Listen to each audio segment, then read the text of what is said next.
It's been so long, I don't remember how to do the. I don't know how to do the intro. It is.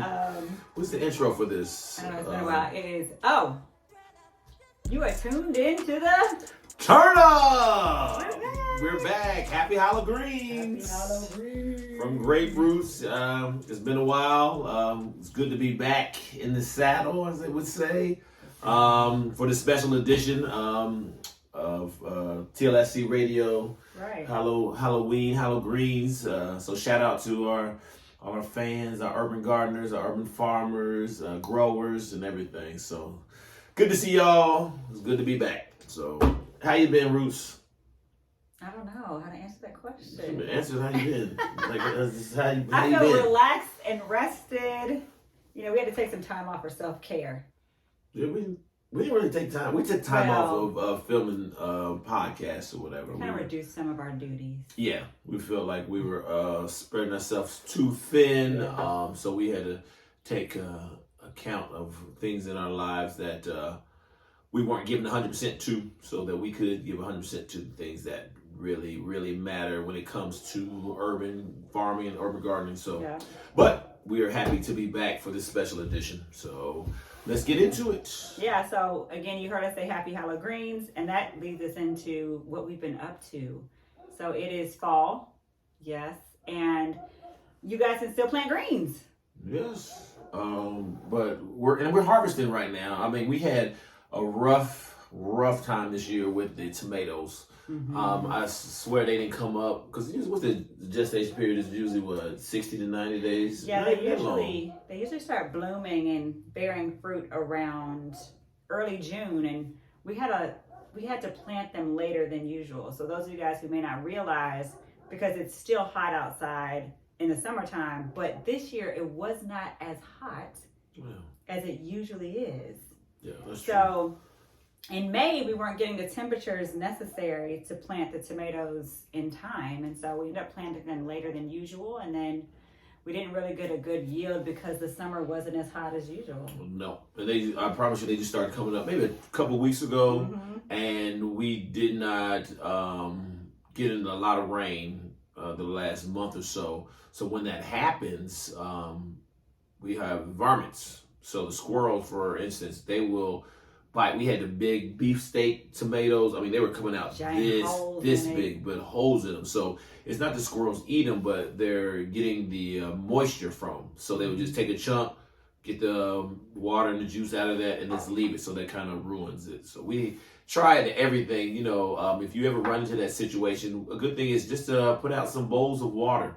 You know, if we thought about getting a fake owl or hawk or whatever like that, but yeah, I mean, we got real ones or whatever, but the squirrels would be running havoc, and then the rabbits at night, they'll go in there and eat up everything. So we've had a rough year in the produce department. Yeah, so but we still did get a lot. I think, how many different varieties did we plant? We still planted some different tomatoes than usual this year. We had some orange ones, which is not typical for us, and they were amazing. Yes.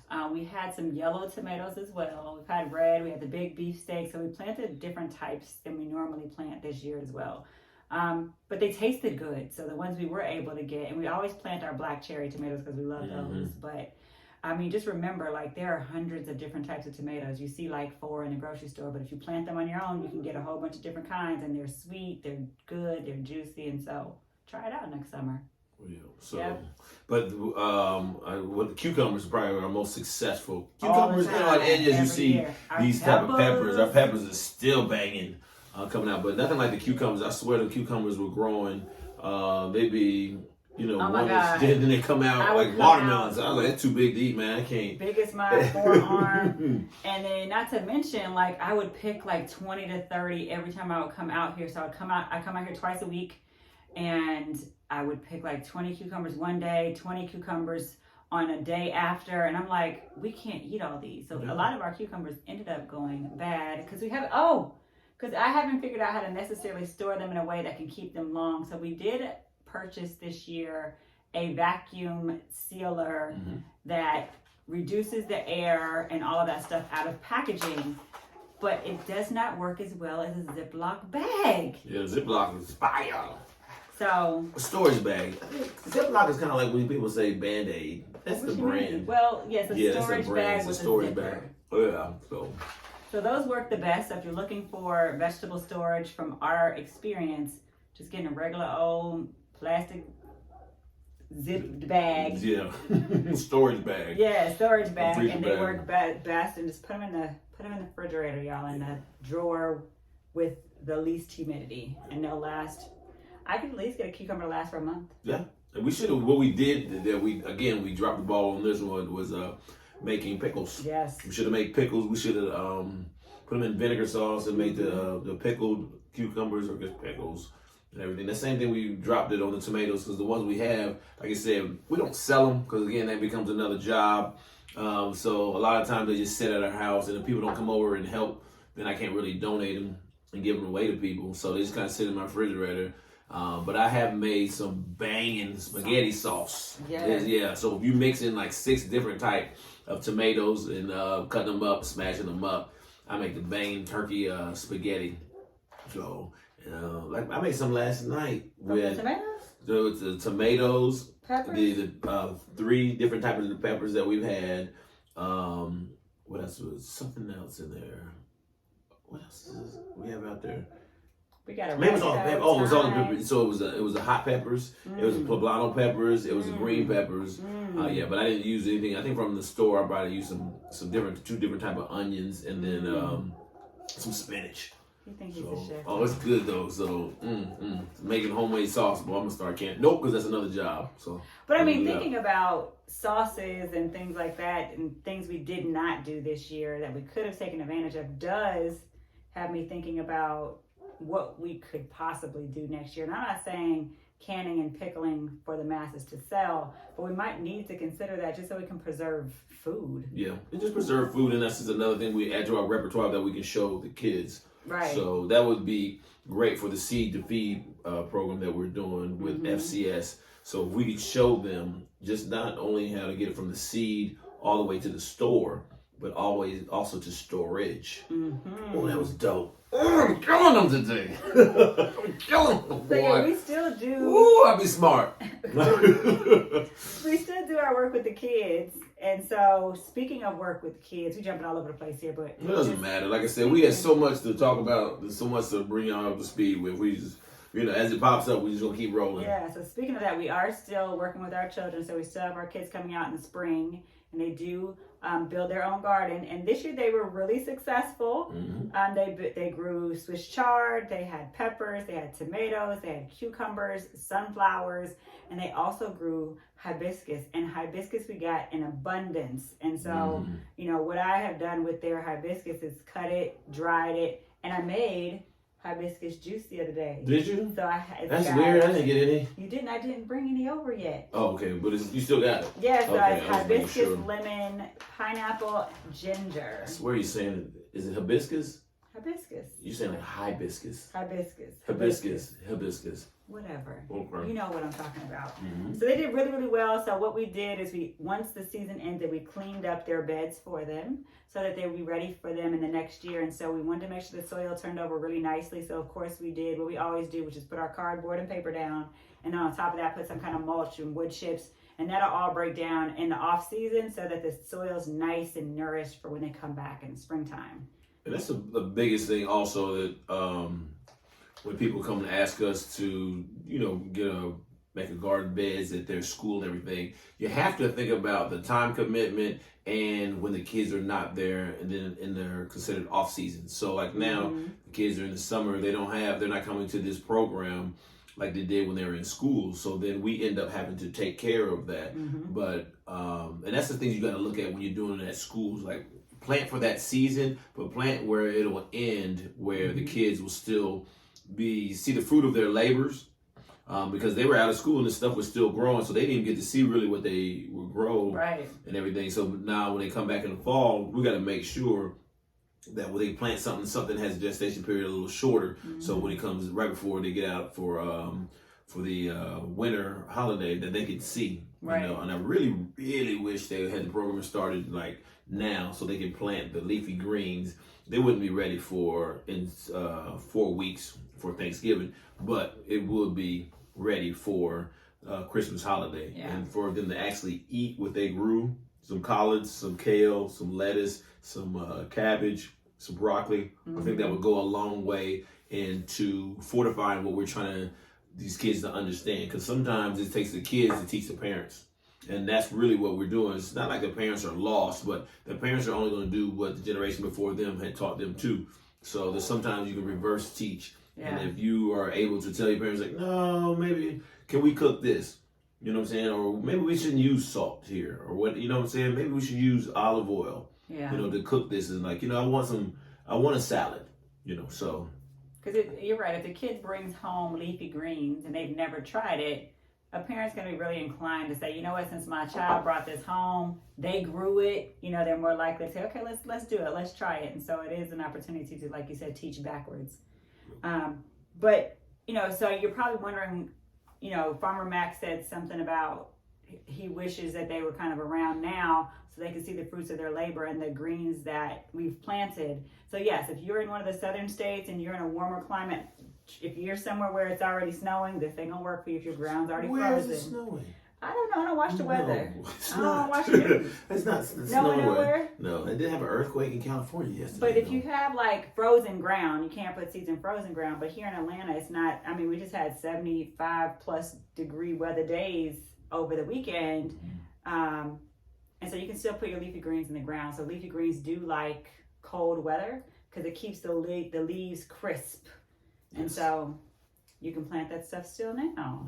So, like I said, we did our cardboarding for our big gardening or whatever. But unfortunately, we got lackadaisical, and our lady friends made their home. So once our leafy greens, I guess we already had pulled them up. We let the chickens roam the garden because everything else was grown. They're not going to mess with the tomatoes and the peppers. Yeah. They're just out there looking. They just scratch all day. So what they end up doing is scratching all the paper that we laid down, all the cardboard they scratched up and everything. But what happened now, we've talked about this in the past about a dirt bath. So that's how they clean themselves. They'll find some nice loose soil. They'll dig like a little hole and you get in there and they'll flap their little wings and stuff and get dirt on there to get all the different bugs and mites and stuff like that. But yeah, so Ruth over here planted a bunch of leafy greens in about two or three beds. Yes. The next morning when I come outside, they was in there just flipping around there. So we don't know if they ate the seeds, they flipped the seeds out of there. We have no idea. Random leafy greens growing next to the shed. We have random leafy greens growing in the street. Yeah. Because who knows where that dirt where I planted those leafy greens is now that the chickens have dug it all up and did their little dirt bath. It's probably going to grow even in their hen house. Oh yeah, probably because it's in their wings and flaps and it probably got back in there. Who knows where the leafy greens are going to grow, but we'll see. It's kind of like the with the holy basil. Yes. Yes, I don't know if you all have holy basil, but it is phenomenal. It smells great. Hold on, go get some. Why are you talking to me? Are you serious? Yes. He got up and went to go get some holy basil. But anyway, while he's up, holy basil is amazing. It's a type of basil. It smells really, really good. And we planted it 2 years ago. And all of a sudden... If you're watching it, then you see what it is. We got them packs. We got them packs, baby. Looks like something people used to mail in the 80s and 90s. Dropped off in my hand. So it smells so good. It jumped. So apparently this year, all of a sudden, it just started randomly growing. We planted it 2 years ago. And... we have an abundance of it and it won't stop growing. So again, it's not even in the place where I planted it. So who knows what animal or what a bird or whatever moved it somewhere else, but it's growing in 3 different beds and it seeds really, really well. And so once the seeds start to grow from your herbs, it starts to drop seeds in the ground and more grows. So more have been growing. So we got a whole, and so when you do see it, if you can't see it there. Stop. So you can't really see what if you're listening, but like when it gets to the seeds like this, that's when they're gonna drop off, and then create another plant. But what we were doing on Sunday, it smells so good. We just take this part off because you want to take off where the energy is at. So the energy is gonna grow towards the seeds. Okay. So now it's not a good representation. So the seeds are so this energy is going to go back to these, and they're going to start sprouting out like this one. So if we'd have left that in there, we left a lot of them that's in there. So we just took the seeds off the top, kept it like this, and now they're going to grow. So that plant will continue to grow. Yeah, so what Farmer Mac is saying is if you have herbs that are growing seeds at the top, in order to get more leaves, so if you're growing basil or oregano or thyme or sage, you have to cut off or tear off the seed pods, because what will happen is all the nourishment will go to the seeds instead of the leaves, and you won't get as many leaves, and you'll just continue to grow seeds. So you got to cut them off. So we have a full bag of seeds, which we actually can grow. So anybody in the Atlanta area, if you want to grow holy basil, we got fresh, organic, heirloom seeds for holy basil. And all you got to do is drop it in a cup, drop it in a pot, drop it in the ground, water it, and watch it grow.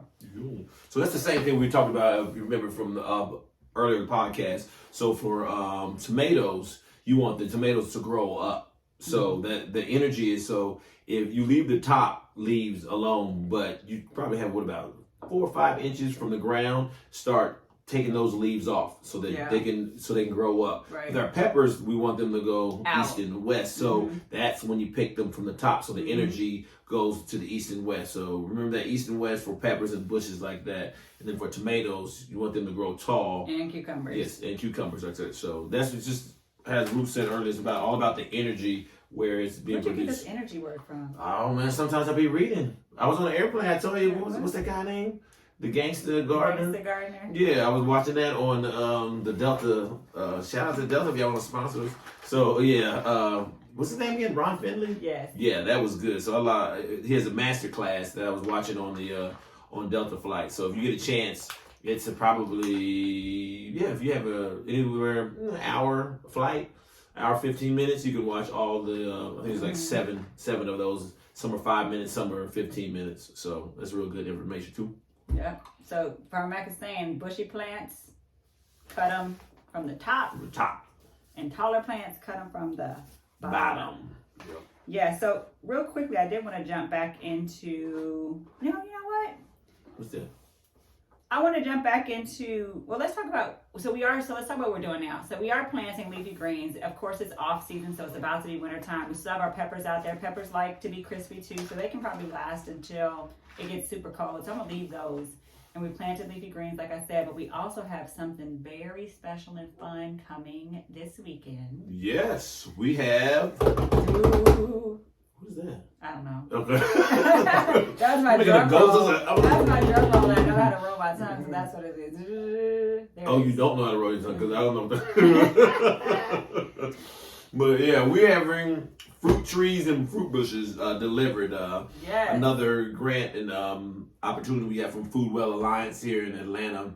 We were gifted with 20 trees. 20 fruit trees. 20 fruit trees. So figs. Apples, peach. Was it peaches? I think so. There's a bunch of different things on there. So snozberries. Yeah, that was the thing I never heard about. It's not really on there. That was on Willy Wonka and the Chocolate Factory. Oh, okay. There's something about berry. Are you sure? No, it's a berry thing I never heard of or whatever. We got a few never berries, seen that movie. Fruits, apples, figs, and so they're bringing us 20 trees, fruit trees. So we don't know at what maturity they're going to be when they get here, but they're going to come plant them. And hopefully they're a little mature so that we can get fruit sooner than later. Real. But the thing about those, and like I said, what we did is we cleaned out the all of the garden space. Like I said, we were working probably, I don't know what it is now because it keeps expanding. We keep expanding or whatever. But I think the growing area, let's just say, is 40 by 50. So 40 feet by 50. So it's about 2,000 square feet. So we cleared out the right side, which is the north side. As you know, the north doesn't grow a lot in the grow. So we cut down some trees and bushes so we can get some light there. But what we're learning is different trees need different area around them. So I think the apple or orange tree needs 10 feet. Yeah. So with that, that's going to limit. Ain't growing oranges in Georgia. No, I don't think it's orange. So, but we'll need space. So of course, we can't get 20 of those in there. But we're going to use that front lot to do that too. But like I said, I used Google Earth, looked up the garden, used a graphics design program to kind of plan out where we're going to plant, and then also looking at the sun, how the sun acts. And that's the question that we'll ask the Food Well Alliance, like what needs the most sun, what needs the least sun, and that determines, we've been doing this for almost 7 years, so we know around the seasons, what gets the most sun, and where. But we also have to be mindful of the height of them, because then that's going to block our sunshine. Yeah, if we be in the north, it's going to block that sunshine. So, and on our south side, we do have big trees and we have houses and stuff that kind of block the garden from any unwanted visitors or anything like that. So we're just gonna be mindful of that. So there's a lot of planning that goes into that. So this Saturday, so if you're in the Atlanta area, Southeast Atlanta, and you want to help plant trees, we will be here. Great Roots at 9 a.m. to 11:30. What are you doing? Come and plant trees. Oh, tree planting. is that like okay? It's like a come hither. Yeah, I don't know what that is. So yeah, come help us. We had some people come out. We had about how many people? 10 people come out last week to help us clean out. It was great, and especially if you're in high school, you have any high school age kids that need community service hours to graduate. That's also good for them to come out. Of course, my son and his buddy that have been here since the beginning. They've been here for 7 years, which is crazy because they're driving now. It's weird. It's weird for them to just drive up to the garden and start working or whatever. And they're, juniors in high school and they're, getting in their own or whatever, but still to have them to come out here. And that's what he said, how you instill a child. Yeah, it's really commendable for them as high schoolers. And being in a city like Atlanta, there's a lot to do, and they still choose to come help and support. And don't complain about it.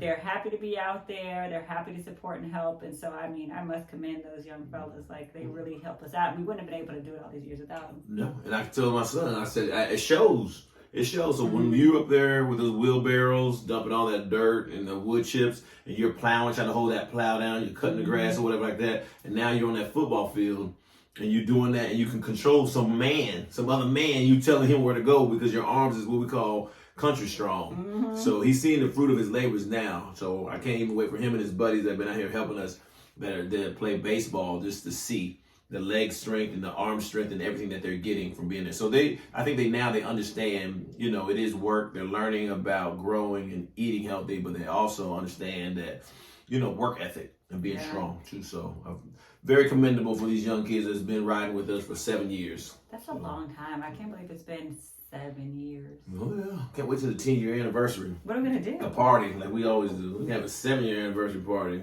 or 8, whatever. I think does it turn 7 in January? Whenever you moved here. How long you been here? 16. So 16 to 23 is what? It's 7. Yeah, it'll be 7 years in next year. It's wild. A 7-year party or whatever. The 7-year itch. I don't know what that is. It's nothing to do. You just be saying stuff though. It has nothing to do with nothing. Speaking of like how long we've been in existence, so we've been in existence for 7 years, and we're finally getting recognized. We're getting recognized. Well, you say finally, but I think we haven't, but we're getting like nominated for an award. Yeah, we got nominated as Partner of the Year at Atlanta Public Schools with our work with the Tuskegee Airmen Global Academy over there in Southwest Atlanta. So Dr. Nichelle and Mr. Craig and Brian, we've been working with them for a while now, even at their old school. We built that first bed in the shape of a T. And they've taken off. We've had one of the teachers on in the past episodes, so it's been phenomenal working with them and working with the kids. So we'll be recognized next weekend at a gala downtown Atlanta, Marriott Marquis. So we're giving away details about where we're gonna be. Yeah, man, so they can come and support. You get it's like $75, $60 a ticket. Oh, absolutely, come support. Yeah, come support. Right. So and then Atlanta Public School Gala. Yeah, Dr. Sharp, Nichelle Sharp, she's up for the assistant principal of the year also. So she's an amazing assistant principal. Again, she's so innovative to even think about her kids and different ways of learning. And so we've been able to create these programs where kids can learn about science and technology and math and and be able to move that to the classroom. And so she's been able to kind of marry the garden aspects with how kids learn. It's been really successful. So she's definitely very deserving of that nomination as well. Oh yeah, I love the project-based learning that they're doing over there, because we've coined this phrase. Was it agripreneur? I gotta work on that. Agripreneur or whatever. That's Well, just using it's not. I just made it up. It's using agriculture to be an entrepreneur. So everybody that's not going to be a farmer. Agripreneur. Agripreneur. It's whatever. So we're using agriculture as a medium for entrepreneurship. You might not want to be a farmer, gardener, but you might want to go into accounting. You might want to go into construction. So all the things that we're teaching the kids in our program, Seed to Feed, hopefully that they will break out and find interest. But the foundation of it is still the sustainability, healthy eating, healthy growing. But they're going to find different aspects of what they enjoy out of that and take that and hopefully use that in some entrepreneur endeavors in the future. And even just life skills. If you think about life, you got to plant seeds. And so people think that things are supposed to happen overnight. And so you plant a seed, you're going to have to water it, make sure it's nourished, make sure it's got sun. And then you got to wait and be patient and watch it grow. And so they also learn like patience with life in general, because stuff ain't going to just happen. So they got to put the work in. You got to make sure you nourish things.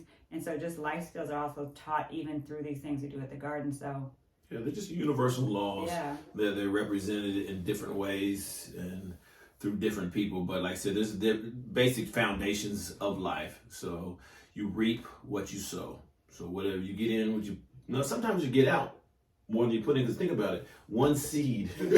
Thousands of cucumbers. But you put that work, put their work. So we're trying to teach those kids that 10,000 hours. Put those 10,000 hours into something or whatever, and you will see the fruit of your labor. Yes, and you'll eat the fruits of your labor.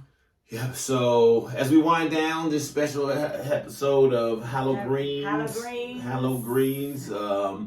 we look forward to next year. Like I said, we're going to plant the trees. We're going to put the leafy greens down. We'll put the cover crops down. The chickens are still laying eggs. They're going on, I think, 2 years now. They've developed their personalities. One, she thinks she runs everything. Oh my gosh, she thinks she's a rooster, but she not. And she tried to hit me the other day, but I grounded her, so I ground the kids. Whatever, people come over all the time and just, I call them like dogs. I put them on punishment. I told them not to go into the garden. Somehow they jumped over the fence, and now they had to stay in the coop. Wow. They had to stay in the coop all day, but they learned. They wasn't in there today. They were not. They weren't there today. So, but yeah, we look forward to, like I said, in this year strong and starting to 2023, doing bigger and better things. Mm-hmm. So, if you ever want to, contact us online at greatroots.org. Is that it? That's it. If you want to find us, greatroots.org. But you can also make a donation there. There's a donate button at the top of the screen. Mm-hmm. So always, we're here to support the kids. Yep. And then social media, which is Great Roots Inc. Yes, on social media, on Instagram, or on all platforms, we're at Grape Roots Inc. So make sure you follow us so you can see what we got going on over here. You can watch us, plant our trees. You can watch us clean our space. You can watch us plant our greens. And so make sure you always go on there, follow. Yeah, you follow us. Yeah, you follow us. And if you ever have any questions, you can always hit us up. Email us on there, greatrootsinc@gmail or grow@greatroots.org.